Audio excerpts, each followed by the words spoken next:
Hello everyone, मैं विजय आपका स्वागत करता हूं अपने चैनल में जिसका नाम है द इग्नू स्टडी सेंटर। और आज की जो वीडियो मैं आपके लिए लेके आया हूं वो रिलेटेड होगी bachelor of tourism degree program की। और इस वीडियो के थ्रू हम इस कोर्स की फुल इंफॉर्मेशन लेने की कोशिश करेंगे। कुछ डाउट्स होते हैं बच्चों के जो कि इस कोर्स को ऑप्ट करने के लिए जाते हैं बट उनको वो चीज़ें क्लियर नहीं होती हैं, जैसे कि इन कोर्स की एलिजिबिलिटी क्या है, इस कोर्स को कौन कौन कर सकता है, bachelor of tourism degree program की ड्यूरेशन क्या है, एग्जाम्स का क्या प्रोसेस है, कब कब इसके एग्जाम्स होते हैं, इसका फी स्ट्रक्चर क्या है और इसकी रजिस्ट्रेशंस और री रजिस्ट्रेशंस कब कब होती हैं और कितना उसका प्राइसिंग होता है, वो सारे डाउट्स जो हैं आज हम इस वीडियो के थ्रू क्लियर करने की कोशिश करेंगे। तो अगर आप इस वीडियो को पहली बार देख रहे हैं तो आपका फर्ज बनता है कि इस वीडियो को लाइक करें, शेयर करें और सब्सक्राइब करना ना भूलें और साथ में बेल आइकन जरूर दबाएं ताकि आप इस चैनल की जो लेटेस्ट अपडेट्स हैं वो कभी भी मिस ना कर पाएं। तो आज जो मेरी वीडियो का टॉपिक है वो है bachelor of tourism degree program की फुल इंफॉर्मेशन लेना। तो हम बैचलर डिग्री के ऊपर क्लिक करेंगे तो आपको यहाँ पे बेसिक डिटेल्स आपको मिल जाएंगी। अब इसमें क्या है, कुछ लिंक्स दिए हैं, अगर आप देखेंगे ध्यान से तो ये लिंक्स आपको अलग अलग प्रोग्राम्स के जो हैं, जैसे आप ऑनलाइन अप्लाई कर रहे हैं, चाहे वो ऑनलाइन डिस्टेंस लर्निंग कर रहे हैं या आपने एडमिशन ले लिया है, उसके बाद का जो आपका स्टूडेंट पोर्टल है, तो आप इन लिंक्स के थ्रू आप इजिली आगे जा सकते हैं। यहाँ से हम डायरेक्टली बैक जाएंगे और हम सीधे BTS कोर्स के इंफॉर्मेशन के बारे में हम जानने की कोशिश करेंगे, जो कि है ये। तो यहाँ पे अब आप देखेंगे जो बैचलर ऑफ डिग्री प्रोग्राम है that too in tourism studies, उसकी आपको कंप्लीट इंफॉर्मेशन यहाँ पे आपको दिख जाएगी। तो अब हम पॉइंट्स वाइज डिस्कस करेंगे ताकि आपको इजी अंडरस्टैंडेबल हो। तो पहला पॉइंट क्या है, एलिजिबिलिटी। तो जैसे कि बच्चों का डाउट होता है कि बैचलर ऑफ टूरिज्म स्टडीज हम कब अप्लाई कर सकते हैं, तो जो बच्चे 12th पास आउट हो चुके हैं वो बच्चे इसको इजिली अप्लाई कर सकते हैं।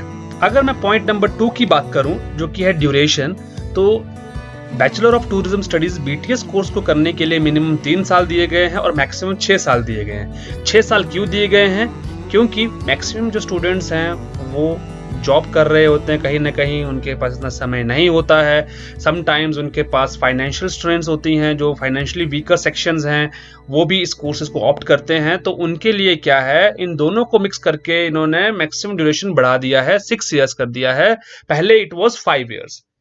दूसरी चीज क्या है कि 6 ईयर्स करने का मकसद यही है कि जो भी बच्चा इसके अंदर इनरोल होता है उनमें सेकंड ईयर या थर्ड ईयर में उनके पास प्रोजेक्ट वर्क्स होते हैं, first year second year third year में असाइनमेंट्स होते हैं।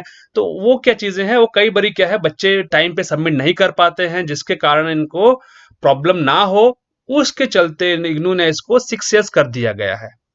थर्ड पॉइंट, इसमें हम admission bachelor of arts tourism studies में एडमिशन हम कब ले सकते हैं। तो अगर आप यहां देखें तो आप इग्नू जो है हर साल 2 बार एडमिशन लेता है, बच्चों की ओपन करता है बच्चों के लिए एडमिशंस। एक होता है जनवरी सेशन और एक होता है जुलाई सेशन। ये ध्यान रखना, ये चीज बहुत ध्यान से आपको समझना पड़ेगा कि इग्नू साल में 2 बार एडमिशन लेता है। नॉर्मल यूनिवर्सिटीज की तरह के साल में एक ही बार एडमिशन नहीं होती, इसमें साल में 2 बार एडमिशन आप ले सकते हैं। पहली एडमिशन आप ले सकते हैं जनवरी में, दूसरी ले सकते हैं जुलाई में। पॉइंट नंबर 4 जो कि है आपका एग्जाम से रिलेटेड, ध्यान समझिएगा।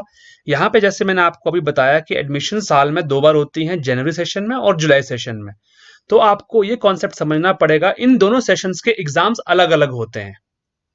कई बच्चे सोचते हैं कि एग्जाम्स आपके 6 मंथ्स के बाद एग्जाम होंगे, वैसा नहीं है। आप इन दोनों चीजों को अलग अलग लेके चलिएगा, जनवरी सेशन में और जुलाई सेशन में। तो जो आपके एग्जाम्स हैं, जनवरी सेशन वाले बच्चों के एग्जाम्स होते हैं दिसंबर में और जुलाई वालों के एग्जाम्स होते हैं जून में। सिंपल, इतना कॉन्सेप्ट आप समझ लीजिए कि जो जनवरी वाले बच्चे हैं वो एग्जाम देंगे दिसंबर में और जुलाई वाले बच्चे एग्जाम देंगे जून में। पॉइंट नंबर 5, आप असाइनमेंट्स कब सबमिट करेंगे इनके। असाइनमेंट सबमिशन के लिए आपको यह ध्यान रखना है कि जनवरी सेशन वाले बच्चे जो हैं असाइनमेंट्स आपके सितंबर मिड ऑनवर्ड्स आपके या अक्टूबर के स्टार्टिंग में ही आपके असाइनमेंट सबमिशन होना शुरू हो जाते हैं। अगर मैं जुलाई सेशन की बात करूं तो जो जुलाई सेशन वाले बच्चों के जो असाइनमेंट्स हैं वो बेसिकली सबमिट होंगे मार्च में। साल में एक ही बार असाइनमेंट सबमिट होते हैं, ठीक है। जनवरी वालों के असाइनमेंट सबमिट होंगे आपके सितंबर ऑनवर्ड्स, ठीक है।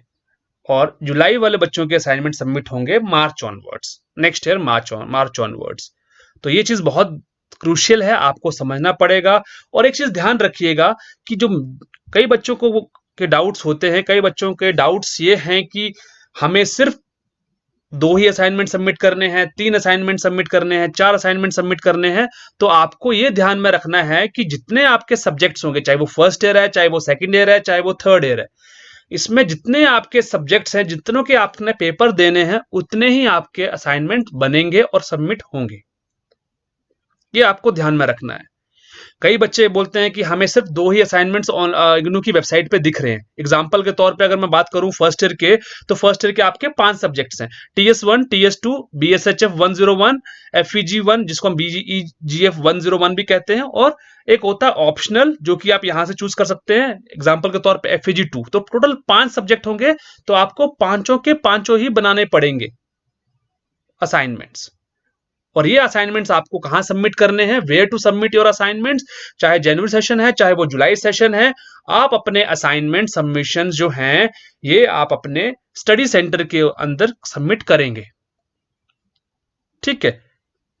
ये ध्यान रखिएगा, आपके जितने भी असाइनमेंट सबमिशन होने हैं ये आपके स्टडी सेंटर के अंदर सबमिट होने हैं। पॉइंट नंबर 6, एग्जाम फॉर्म्स कब भरने हैं, एग्जाम फॉर्म का क्या प्रोसेस है।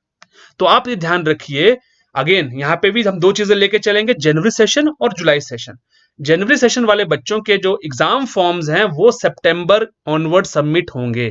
जैसे आपके असाइनमेंट सबमिट होने थे उसी टाइम पे आपके एग्जाम फॉर्म सबमिट होंगे for January session. And July session वालों बच्चों के एग्जाम फॉर्म आपके मार्च ऑनवर्ड सबमिशन होना शुरू हो जाती है। ये ध्यान रखना, एग्जाम फॉर्म भरना बहुत जरूरी है। अगर आपने एग्जाम फॉर्म नहीं भरा तो आप एग्जाम के लिए एलिजिबल नहीं होंगे। बड़े बच्चों का सवाल आता है, बड़े बच्चों के डाउट्स आते हैं कि सर मेरा तो हॉल टिकट आया ही नहीं, मैंने रजिस्ट्रेशन कर दिया था फर्स्ट ईयर में, बट मेरे को पता नहीं था कि एग्जाम फॉर्म भरना है नहीं भरना। तो ये चीज नोट करके रखिएगा। पॉइंट नंबर 7, फी स्ट्रक्चर क्या है। ये जो फीस आप देख रहे हैं 11,400 रुपीज फीस जो है, ये आपकी पूरे 3 साल की ड्यूरेशन की फीस है, जो कि आपको पर ईयर के हिसाब से भरनी पड़ती है। जैसे यहाँ पे अगर आप देखेंगे फर्स्ट ईयर में आपको 3800 भरनी पड़ेगी, सेकंड ईयर में आपको री रजिस्ट्रेशन करनी पड़ेगी, वो भी 3800 रुपीज की होगी। तो तीनों साल में आपको 3800 पर आप कह सकते हो ईयर आपको फीस टोटल भरनी है, ठीक है, 3 साल के लिए, जो कि आती कितनी है, 11,400 रुपए। तो फी स्ट्रक्चर भी आपको क्लियर हो गया है। जो एग्जाम फीस है वो इसके अंदर इंक्लूड नहीं की गई है। तो आप ये मत समझिएगा कि 11,400 ही देना है आपने, आप अपना एग्जाम फीस भी इसी के अंदर इंक्लूड होगी। एग्जाम फीस आपको अलग से भरनी पड़ती है, जिसकी फीस आपकी 200 रुपए पर पेपर होती है। Moving on to the last part, जो कि है री रजिस्ट्रेशन। फॉर एग्जाम्पल जनवरी वाले बच्चे ने दिसंबर में पेपर दे दिए, अब दिसंबर में पेपर होने के बाद आप अपनी री रजिस्ट्रेशन सेकेंड ईयर के अंदर करवा लीजिएगा। जुलाई बैच वाले बच्चे इसको कब करेंगे, जैसे आपके जून के बाद पेपर हो गए, अब जून के बाद इजिली आप इसको कर सकते हैं री रजिस्ट्रेशन सेकेंड ईयर की। Let's take a recap of all the things. अगर कोई बच्चा, अगर मान लीजिए किसी बच्चे का पेपर रह जाता है, किसी बच्चे की पेपर में सप्ली आती है, अगर वो अपना एग्जाम फॉर्म नहीं भर पाया, अगर उसकी री रजिस्ट्रेशन डेट निकल गई है, तो उसको पूरा साल वेट करने की जरूरत नहीं है, वो अगले सेशन वाले उसमें कर सकता है। जनवरी वाला बच्चा, जो सेशन वाला बच्चा 6 मंथ्स बाद भी अपने एग्जाम फॉर्म भर सकता है दोबारा से। अगर वो भूल गया है भरना, असाइनमेंट्स भूल गया है सबमिट करना, या उसकी सप्ली आई है, तो वो अपने पेपर एग्जाम फॉर्म जुलाई सेशन के साथ दे सकता है। आई होप चीजें आपको क्लियर हो गई होंगी। अगर फिर भी कोई डाउट आपके मन में रहता है, अगर आपको कोई चीज पूछना है, तो आप मुझे कमेंट बॉक्स में मैसेज डाल सकते हैं, और आपके कमेंट्स का मैं रिप्लाई जरूर करूंगा। आई होप आपको वीडियो पसंद आई होगी। प्लीज वीडियो को लाइक करिएगा, शेयर करिएगा और सब्सक्राइब जरूर करिएगा। Thank you so much.